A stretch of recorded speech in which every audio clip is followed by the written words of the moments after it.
Recently radical Islamist Anjem Choudary को life imprisonment की सज़ा हुई है यूके में, उसकी टेरर एक्टिविटीज़ में इन्वॉल्वमेंट की वजह से। अंजम चौधरी वही है जो 2012 में भारत में शरिया फॉर इंडिया या शरिया फॉर हिंद के नाम से एक मार्च निकालना चाहता था, पर वो मार्च हो नहीं पाया। चलिए उसके बारे में बात करते हैं।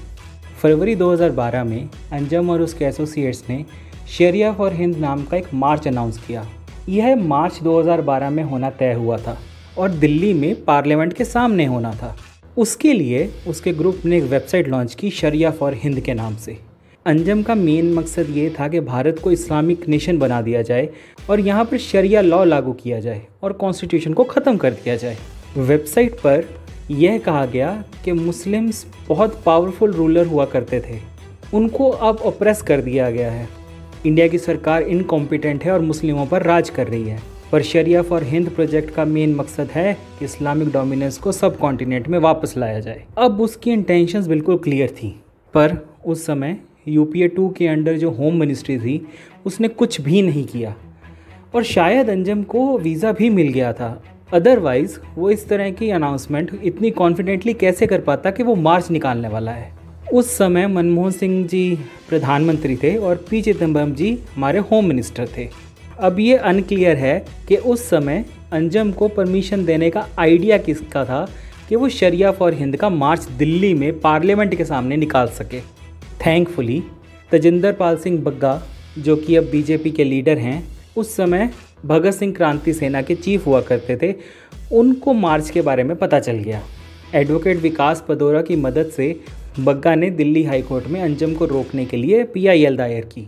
22 फरवरी को दिल्ली हाई कोर्ट ने दिल्ली पुलिस को डायरेक्शंस दी कि इस वेबसाइट और इस ग्रुप पर एक्शन लिया जाए। FIR फाइल हुई और वेबसाइट shariaforhind.com को ब्लॉक कर दिया गया। अब ये तो ऑब्वियस है कि अंजम और उसके जो एसोसिएट्स थे उनको इस बात पर गुस्सा आना था।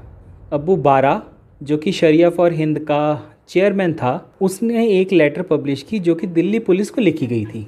उसने ये कहा कि दिल्ली पुलिस ने रिक्वेस्ट की है कि मार्च को इंडियन पार्लियामेंट से हटाकर जंतर मंतर पर किया जाए, पर उसने इसको पूरी तरह से रिजेक्ट कर दिया।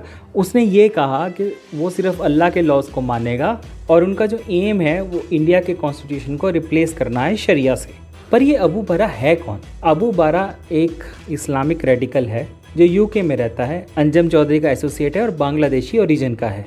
2016 में इसको अंजम के साथ 5 साल की सज़ा हुई थी, पर 2018 में इसको कुछ कंडीशंस के साथ छोड़ दिया गया था। अब अंजम चौधरी कैसे पीछे रहता?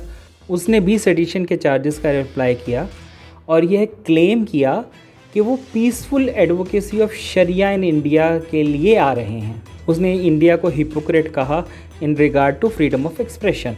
उसने इस नोशन को पूरी तरह से रिजेक्ट कर दिया कि उस पर सेडिशन के कोई चार्जेस लगते हैं। और मज़ेदार बात यह है, उसने कहा कि खलीफा की जो कॉल उसने दी है वो इंडिया के past Islamic super power status को वापस लाने के लिए है। उसका ये भी कहना था कि जो भारत में इनजस्टिस और करप्शन है उसका इलाज सिर्फ शरिया लॉ है। इवेंचुअली मार्च नहीं हुआ। अब ये मुद्दा राज्यसभा में भी उठाया गया बीजेपी के तब MP जो थे राज्यसभा में, तरुण विजय के द्वारा।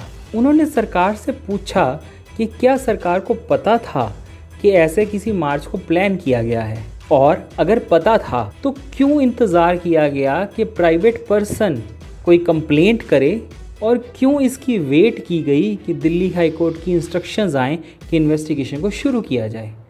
उन्होंने ये भी पूछा कि क्या ये इंटेलिजेंस का फेलियर नहीं था। होम मिनिस्ट्री के मिनिस्टर ऑफ स्टेट रामचंद्रन जी ने जवाब दिया कि हाँ, सरकार को पता है, FIR हो गई है और पुलिस इन्वेस्टिगेशन हो रही है।